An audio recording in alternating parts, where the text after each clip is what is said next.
ఓం శ్రీ గురుభ్యో నమ. శ్రీ మహాగణాధిపతయ నమ. శ్రీమాత్రే నమ.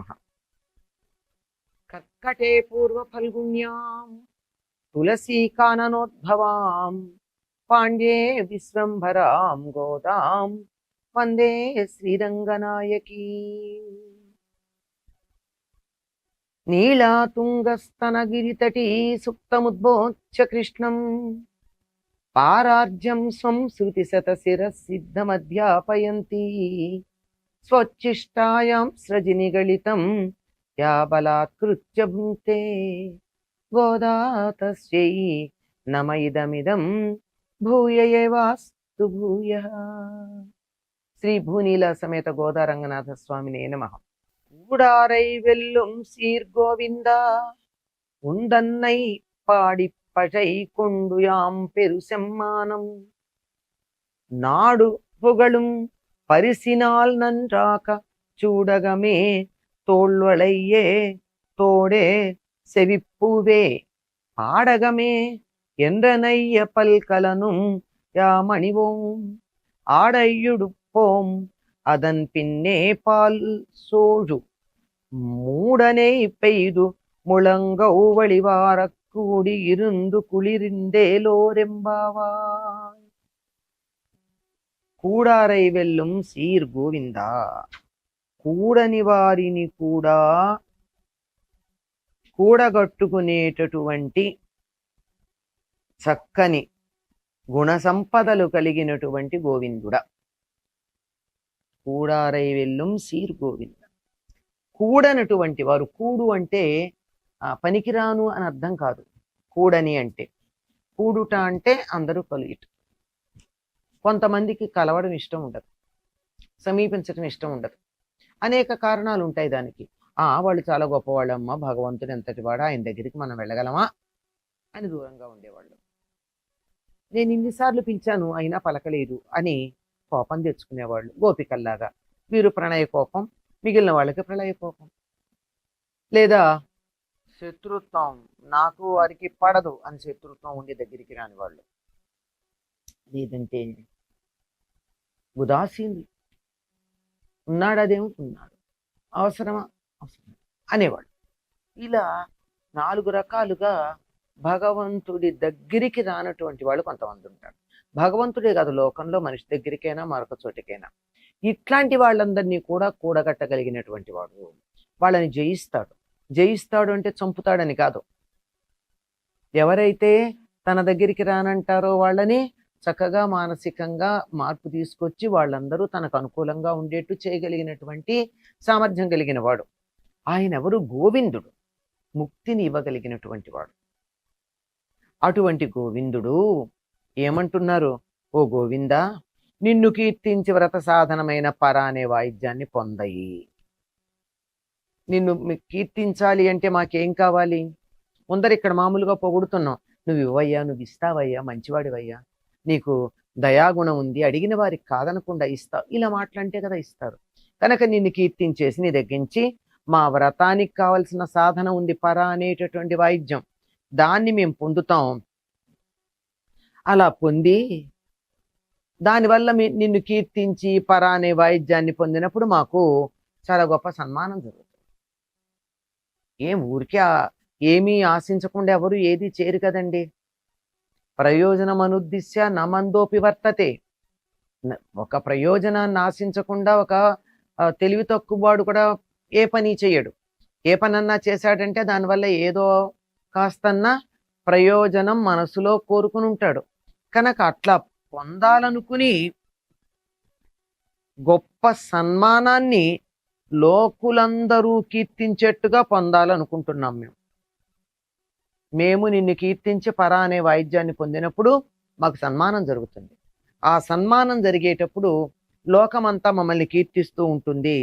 అది చాలా అపురూపమైనటువంటి సన్మానం. ఆ సన్మానానికి మాకేం కావాలి?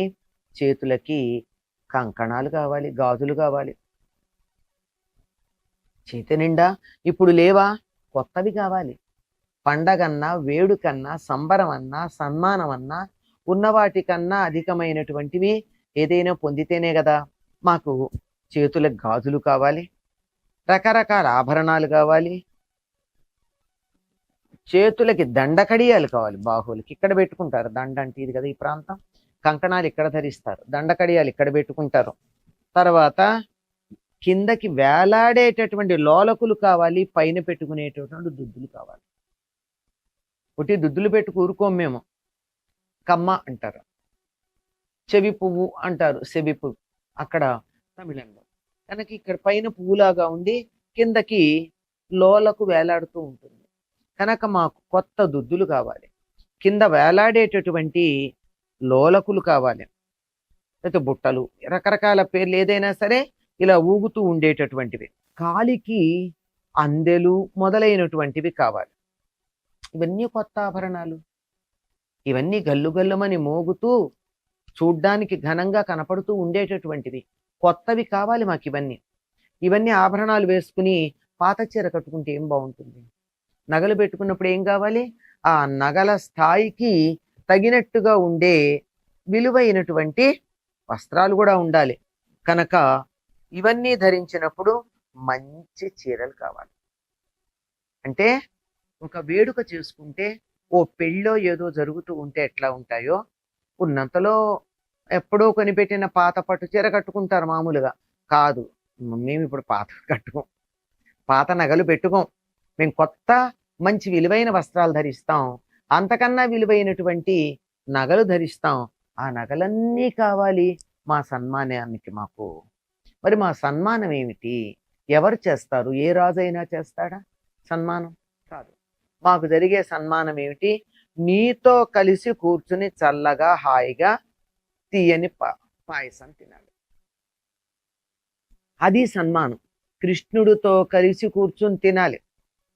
అది ఎటువంటి మధుర పదార్థం తినాలి? చక్కని పాయసం తయారు చేసి, పాలు అన్నం అంటే పరమాన్నం. ఈ పరమాన్నంలో నెయ్యి ఎలా ఉండాలి అంటే, పరమాన్నం అంతా మునిగిపోయి పైన నెయ్యి తేలుతూ ఉండాలి. ఆ పరమాన్నం తినడానికి ఇట్లా తీసుకుని చేత్తో తింటుంటే వేళ్ల సందుల్లో నుంచి పక్కల నుండి నెయ్యి కారి ఇలా కిందకెళ్ళి మోచేతి కింద కారిపోతూ ఉండాలి. మోచేతి కింద దాకా నెయ్యి కారేటట్టుగా నేతితో నిండినటువంటి అద్భుతమైనటువంటి పరమాన్నాన్ని మేము తినాలి, పాయసాన్ని. అది మాకు సన్మానం. ఈ సన్మానం జరగడానికి అంటే నీతో కలిసి కూర్చోవడానికి మేము కొత్త వస్త్రాలు ఆభరణాలు ధరించాలి. ఈ వస్త్రాలు ఆభరణాలు ఏమిటి అంటే, కృష్ణుడితో కలిసి ఉండాలి అంటే వాళ్ళకి కావలసినవి ఏమిటి? ఈ శరీరం వస్త్రం కనుక ఇది కాదు, దీనికి అతీతంగా మేము ఆత్మలుగా నీ దగ్గరికి రావాలి. ఈ శరీరం క్షాళనం కావాలి, పాంచభౌతిక శరీరం పక్కకి పోవాలి, మా ఆత్మలతో నిన్ను మేము చేరుకోవాలి. దానికి ఆభరణాలు ఏం కావాలి? గుణాలే ఆభరణాలు, సద్గుణాలే ఆభరణాలు. అటువంటి ఆభరణాలని మేము ధరించి నీ దగ్గరకు రావాలి. నీతో కలిసి మేము మోచేతి కింది దాకా నెయ్యి కారేటట్టుగా మేము పరమాన్నాన్ని నీతో కలిసి తినాలి అని చెప్పారు. అది సన్మానం. ఆ సన్మానానికి వీళ్ళు తయారయ్యే విధానం ఇవన్నీ మాకు కావాలని చెప్పడం. ఈ పాసురానికి చాలా ప్రత్యేకత ఉందండి. ఇది 27వ రోజు కూడారయ్యని ఉత్సవం చేస్తారు, ధనుర్మాస ఉత్సవం చేసేటటువంటి వాళ్ళు. ఇప్పటిదాకా పాలతో చేసిన పరమాన్నాన్ని వాడరు. చెప్పింది కదా ఆవిడ, మేము నెయ్యున్నోం పాలున్నోం అని చెప్పి అందులో మొదటి 15 రోజులు పాలతో చేసిన పదార్థాలు వాడరు, తర్వాత మొదలు పెడతారు. ఈరోజు మాత్రం తప్పనిసరిగా ఎక్కువ నెయ్యి వేసి పరమాన్నం వండి స్వామివారికి నివేదన చేస్తూ, ఆ చేసేటప్పుడు నీతో కలిసి తినాలి అని చెప్పి గోదాదేవి అంది. గోదాదేవి తనని తాను గోపికగా భావించుకుంది, నందవ్రజంలో ఉన్నట్టుగా భావన ఉంది. కనుక కృష్ణుడు ఎప్పుడు ఎక్కడుంటాడు? పొన్న చెట్టు కింద ఉంటాడు అని ఒక ప్రతీతి. కనుక పొన్నాకుల్లో ఈ పరమాన్నాన్ని పెట్టుకుని తినడం అన్నది ఈ ధనుర్మాస వ్రతం చేసేటటువంటి వారు తప్పనిసరిగా ఈ 27వ రోజు చేస్తూ ఉంటారు. దీన్ని కూడారై ఉత్సవం అంటారు. ఈ విధమైనటువంటి పరమాన్నాన్ని నివేదన చేయకుండానే గోదాదేవి రంగనాథుల్లో లీనమైపోవడం జరిగింది.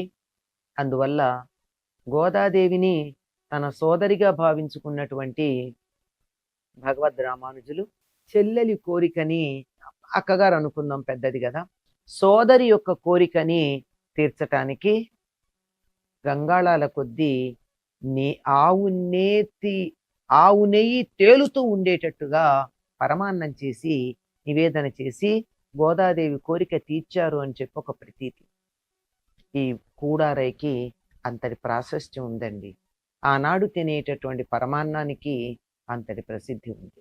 స్వచ్చిష్టమాలికా బంధ గంధబంధుర జిష్ణవే విష్ణు చిత్తతనూజాయై గోదాయై నిత్యమంగళం. స్వస్తి.